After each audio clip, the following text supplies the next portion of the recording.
Hi folks, I've got a cordless drill and it came with 2 batteries and each one of them is 1.3 amp hours. Here's one of them, and altogether 20 volt, and you're probably not going to be able to read it, but 1.3 amp hour. So I'm going to keep one the same as it is. And what I'm going to do to the other one is I'm going to triple the amp hours. I already started the process, so I'm not going to do the video from beginning to end. I'm just going to give a little an example of what I'm going to be doing with it. Here's the 1.3 amp hour portion.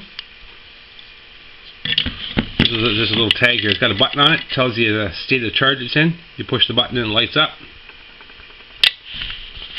And these are the prongs here that go into the charger. And here's the little circuitry board that keeps everything in order. And then the rest is pretty much just your batteries and your end caps. And it's basically, you got positive, negative, positive, negative, positive. And the other side's the opposite, of course. So what I'm going to do is take a bunch of old recycled laptop batteries. You can see them in there. And I started the process already, putting them together. You can see all the positives and negatives are all opposite from one another.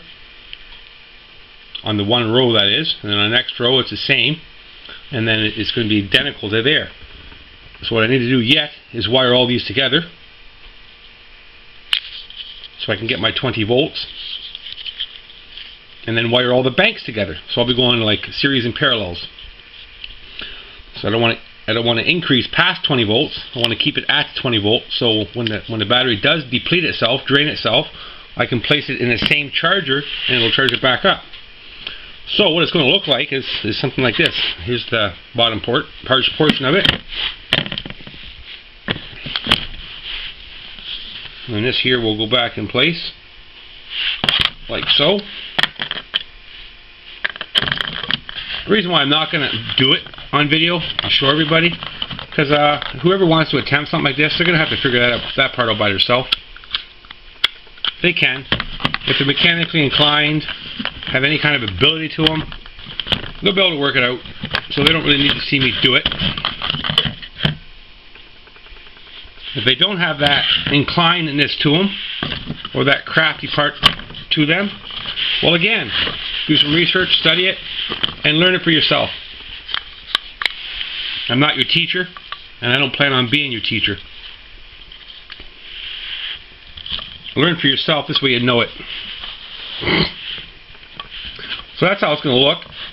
And then I'm basically going to take a piece of plastic and cover the outside of it. So let me see if I can pick this up in one piece. It's not overly big. There it'll be. I'll take some plastic and I'll basically fasten it to the sides here to make it all blend, strengthen it up nice after it's all wired together. And I have a 3.9 amp hour battery instead of a 1.3. So runtime is going to be, well, 3 times longer. Very simply done. All you need to do is find yourself some old laptops, or you can do some research and buy these lithium cells brand new. They're not overly expensive, but if you can come across some laptops, it's the same type battery that's in them laptops. Or even if you come across some old lithium drills, the batteries, maybe the drill burnt out, battery's still good. Maybe the battery's no good, but maybe some cells in the battery's good. There's many ways that you can get these cells if you can't afford to buy them, or whatever the reason may be. There's many reasons, many ways of getting these and finding these. They're all over the place, and they're becoming more available each and every week that passes, pretty much. Recycle places have them, depots where they recycle batteries have them. You just got to do a little bit of research and a little bit seeking, and you'll find them. So I'm actually looking forward to getting this all completed and having this triple-sized amp-hour drill battery. So when I'm away from home, it's going to actually give me some good run time instead of just having the single 1.3 amp hour, as this one here is. Depletion time, it's not too bad, but depletion time's pretty fast. After all, it is only 1.3 amp hour. So with this bigger one here, it's a little bit awkward right now, but it's maybe 4 inches tall, 3.5 inches tall, compared to the other one was about 1.5 inches in height. You know, height this way.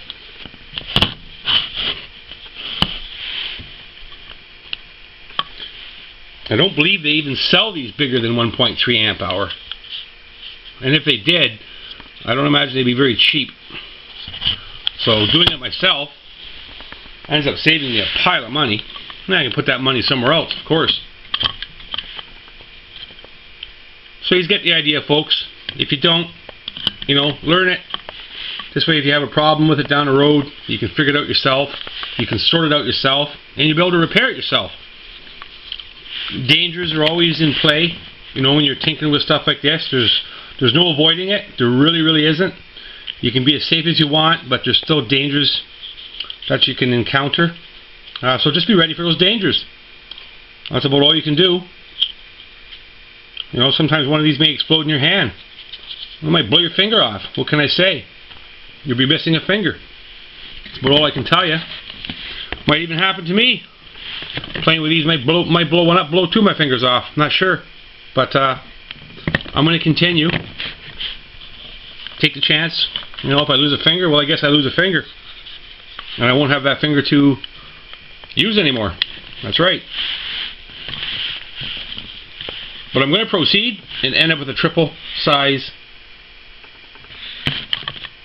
amp hour battery for the cordless drill and sawzall. It's 2-pack. Just a cheap drill, cheap sawzall, reciprocating saw. But just the same, they work good, and for the amount that I use them, they're going to hold up a long time. Okay, folks, thank you for watching. I hope you gained something from this video. And if you have not subscribed, please do so, and thank you for those that have.